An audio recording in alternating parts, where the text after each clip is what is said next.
The last but the most important topic of the chapter of risk management is value at risk. From this topic, you will get both theoretical as well as practical questions for 4 marks in most of the exams. So let's move on. We all know Reliance Industries is one of the most profitable companies in India. Now let's take for example that you want to invest 1 crore rupee in the equity shares of Reliance Industries. When you are analyzing that investment opportunity, one of the aspects that you want to know is what is the maximum probable loss that I might suffer in this investment if things does not go as per plan. Will my loss be 5 lakhs? Will it be 20 lakhs? Or will it be 50 lakhs? To calculate this, you can use a simple tool called as value at risk. Value at risk is a scientific way of determining what is the maximum probable loss you might incur on an investment for a given period of time based on past volatility for a given level of confidence. So let's break it down and make it simple.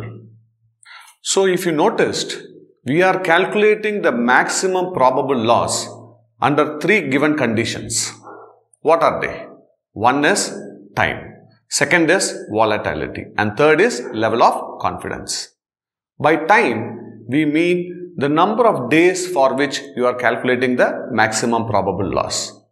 You may want to calculate it for 1 day or maybe 10 days or even 100 days. It is entirely up to the investor to decide for what time he wants to calculate the potential loss.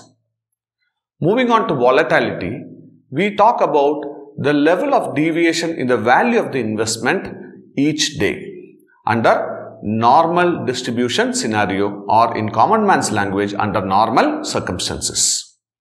For example, if I tell you that the expected deviation in the value of the shares of Reliance is 1% every day, we can come to a conclusion that our possible loss each day is 1 lakh, which is 1% of the 1 crore that we are investing. Now moving on to the level of confidence, it is nothing but the level of trust we have on the value at risk we are calculating. Normally in our syllabus, they will ask us to calculate the value at risk at either 95% level of confidence or 99% level of confidence. If somebody comes and tells you that he has calculated value at risk at 95% level of confidence, what he is trying to tell you is he is 95% sure that the value at risk he has calculated is going to be true. Now, one more thing that you need to understand is we are only calculating the maximum probable loss when we are calculating value at risk. That too, the loss that you might suffer in the worst case scenario. It doesn't mean the actual loss that you are going to incur. This is just a possibility. As we move further and understand the formula and apply it in a couple of case studies, definitely you will get a better clarity about value at risk. So let's move on and take a look at the formula. Value at risk can be calculated either for an individual investment or for a portfolio of investments. First, we will learn how to use a formula to calculate value at risk for an individual investment. Value at risk is equal to daily loss multiplied by the Z-score for a given level of confidence multiplied by the square root of the time in days. In this, daily loss can be easily calculated by multiplying the total value of the investment with the standard deviation of the investment per day. Time is usually mentioned in days for which you are calculating the value at risk. Z-score is entirely dependent on the level of confidence that we are seeking. Since Z-score is a slightly mathematical topic, calculation of Z-score is dealt with exclusively in another video. For the time being, understand that Z-score for 95% level of confidence is 1.96 and for 99% level of confidence it is 2.33. So, let's take an example and learn how to apply this formula and calculate value at risk for an individual investment. Mahesh owns 1 crore rupees worth of shares in XY Limited. The market price standard deviation of the share is 2% per day. Assuming 252 trading days in a year, determine maximum loss level over a period of 2 weeks, that is 10 working days with 99% confidence level. In this question, they have asked us to calculate the maximum loss level, also known as value at risk. The formula for calculating value at risk is daily loss multiplied by z-score multiplied by square root of time in days. In this, daily loss can be calculated by multiplying the investment with the daily deviation. That is 1 crore rupees multiplied by 2% or rupees 2 lakhs. Time is 10 days and z-score for 99% confidence level is 2.33. So, value at risk for 10 trading days at 99% confidence level will be rupees 2 lakh multiplied by 2.33 multiplied by square root of 10, and that gives you 14,73,621 rupees. So, what does a value at risk of 14,73,621 imply? It means that we can say with 99% confidence that 14,73,621 rupees will be the maximum loss Mr. Mahesh might suffer in 10 days of operation. They might also ask you to calculate the value at risk for a portfolio of investment. What will you do? The good news is the same formula, that is daily loss multiplied by z-score multiplied by square root of time, applies for a portfolio of investment also. Only difference is, while calculating daily loss, you have to multiply the total value of the portfolio with the standard deviation of the portfolio. But sometimes in the question, they might not give you the standard deviation of the portfolio. At that time, you can use this alternative formula.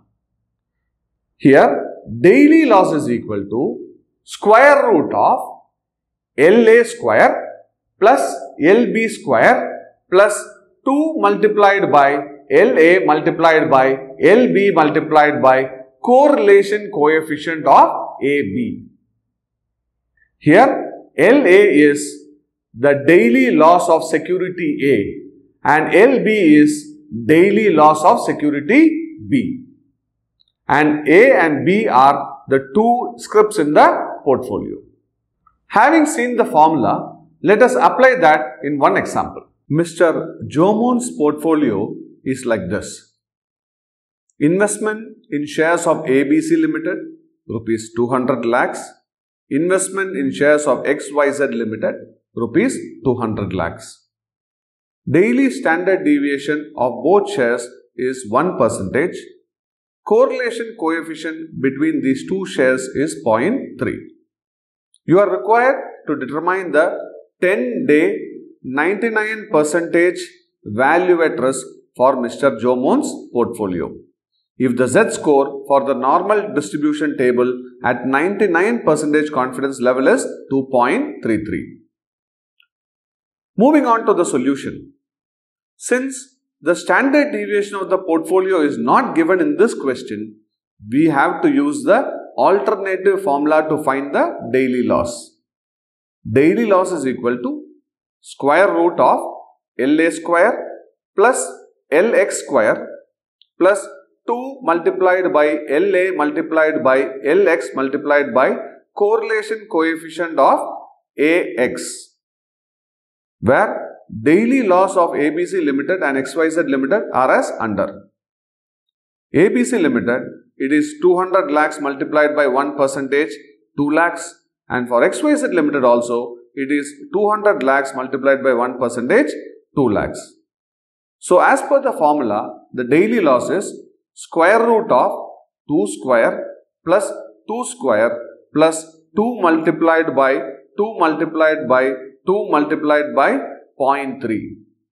That gives you a daily loss of 3.22 lakh rupees. Now, proceeding to calculate the value at risk, the formula we have to use is daily loss multiplied by z-score multiplied by square root of time in days. So, here it is 3.22 lakhs multiplied by 2.33 multiplied by square root of 10, and that gives you a value at risk of 23.73 lakhs. Again, what does this imply? It means we can assume with 99% confidence that the portfolio can incur a maximum loss of 23.73 lakhs in 10 trading days. So now I hope you have better clarity of value at risk and you know how to calculate value at risk for an individual security as well as for a portfolio. Before we conclude this topic, let us understand what are the different applications of value at risk. 1. Value at risk is used to understand what is the maximum probable loss from an investment. 2. Value at risk is used for devising investment strategies in a stock market. 3. Value at risk will help in risk reporting and measuring the performance of investment managers. 4. Treasury departments use this concept to determine what is the power they can delegate for managers at different hierarchy of the management. For example, the power to take risk will be comparatively lower for managers at the middle level when you compare them with the managers in the top level. And last, value at risk is used by banks and financial institutions for their asset liability management. To summarize the entire topic, first we learnt what is the concept and funda behind value at risk. Second, we learned the formula of value at risk for individual as well as portfolio of securities. Third, we learned how to solve questions which were asked in the exam. And last, we learned what are the applications of value at risk. Thank you for watching this video. Do subscribe to our channel and remember to press the bell icon so as to stay connected with all the updates related to SFM, and I will also encourage you to enroll for the Chapter 1 SFM classes, which is the most comprehensive and conceptually covered SFM classes available in our country. Best of luck.